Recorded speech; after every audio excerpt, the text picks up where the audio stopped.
એ પરમાત્મા જો લીલા કરે તો એની લીલા મહાન છે. આ 4 દીકરી ખરેખર ગર્વની વાત છે. મારા બેનને 4 દીકરીઓ છે. જો દીકરો હોય ને તો વહુ આવે પણ કેવી, દીકરો હોય ભણાવીએ ક્યાં ફિલ્ડ ઉપર ઈ એની કામ કરે, સારું કરે ને ખરાબ કરે તો આખી જિંદગી તકલીફ. પણ એટલો મને વિશ્વાસ છે. ભાઈ આપનું નામ શું છે? હિતેશભાઈ. બે નામ? દિવ્યાબેન. વાહ વાહ, સરસ. દિવ્યાનું તેજ છે. અને 4 દીકરીઓ દીધી છે. તમને ક્યારેય મનમાં ક્યારેય એવી ખટક નહીં થઈ હોય કે મને ભગવાને 4 દીકરી દીધી હું શું કરીશ? નહીં. પણ પરમાત્માએ આ દીકરીઓ આપી છે, એના ભેગી એને ઉડાન પણ આપી છે. હરેક કાર્યક્ષેત્રની અંદર આજ દીકરીઓ અને સ્ત્રી પાત્ર અગ્રેસર છે. શું કામ?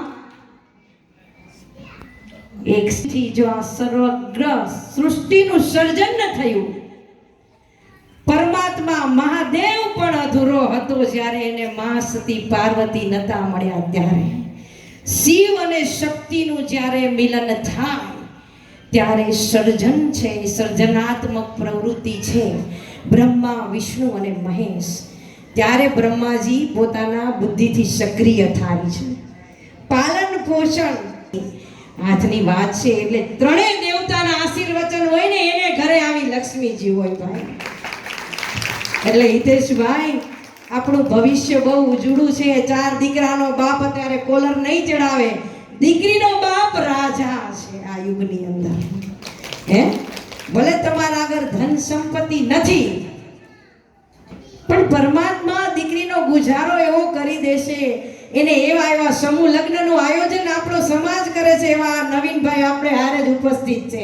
આપણા સમાજનું અધકેરું એક મુઠ્ઠી ઉચેરો માનવી આ રાજકોટની અંદર વિશ્વકર્મા ફાઉન્ડેશન ચલાવે છે અને ભવ્યાતીત ભવ્ય સમૂહ લગ્નનું હર વર્ષે આયોજન કરે છે. હે વિશ્વકર્મા દાદાની અસીમ દયા અને કૃપા કેવી છે એ તો આપણે નિહાળી રહ્યા છીએ અને જાણી માણી શક્યા છીએ.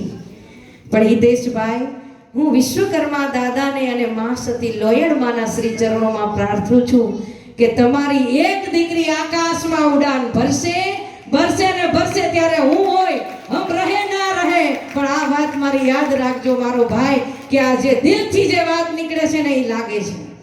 જે તીર આપણા હૃદયમાંથી નીકળે છે એ તીરકામઠાથી એ પાત્રને શોધે છે કે આ તીરને ક્યાં જઈને વસવું, ક્યાં ફેલાવું. આ ધરા ઉપર ધરા બિન ધાર ન વીતજે, કુળ બિન વાડું ન હોય, જેખલને જખરો નીપજે જેની માં હોથલ પદમણી હોય. ભાઈ આવા આપણા લોયણમાના આશીર્વાદ હોય કે ધન્ય કુખ જીજાબાઈની જ્યાં શિવાજી જન્મો હતો, તલવાર કેરી ધારતી જેણે હિન્દુ ધર્મ રાખ્યો હતો, પડકાર કરતી પુત્રને શિવા મરજે સમર મેદાનમાં અમ દેશની આ આર્ય રમણી અમર થઈ ગઈ ઇતિહાસમાં. એટલે જેને દીકરીઓ છે પરમાત્માએ એવી ઊંચી ઉડાન આપી છે કે દીકરીનો બાપ આજે રાજા છે આ સમયની અંદર. હે રાજા જેવું જીવન જીવે નહીં તો કંઈ નહીં, પણ દીકરીઓને એવા સંસ્કાર આપે કે એક રાજકુમારી એની દીકરી જ્યાં ઘરે જશે એ રાજકુમારી એ બાપ એ દીકરીને આપશે. એટલે આ 4 દીકરીઓ અને એના માવતરનું સન્માન અમારું સમગ્ર અમૃત ચેરિટેબલ ટ્રસ્ટ નહીં પણ સમસ્ત લોહાર સમાજ આજ અમૃત ચેરિટેબલ ટ્રસ્ટના માધ્યમથી અમારા અમૃતભાઈ વાઘેલા અને અમારા બેન શ્રી નીલમબેન વાઘેલા આપ દ્વારા આજ આપણે ભવ્યાતીત ભવ્ય સન્માન સમારોહ આપણે યોજી રહ્યા છીએ. ત્યારે બધા જ દીકરીઓના માવતરને હું વિનંતી કરું છું કે આ સમારોહની અંદર લગભગ 60 થી 61 દીકરીઓના પેરેન્ટ્સની એન્ટ્રી છે.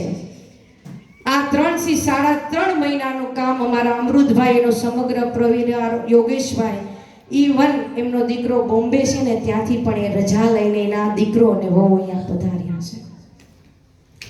આ સેવા કરવી બહુ અઘરી છે. તમે તમારા ઘરની અંદર તમારા દીકરા સ્કૂલે જાય છે તો 10 મિનિટ એનું નાસ્તા બોક્સ અને એની રિક્ષા એનું વાન લેટ થઈ જાય છે ને તો કેવા તમે વિહવળ બની જાઓ છો. નામ એના મમ્મીનું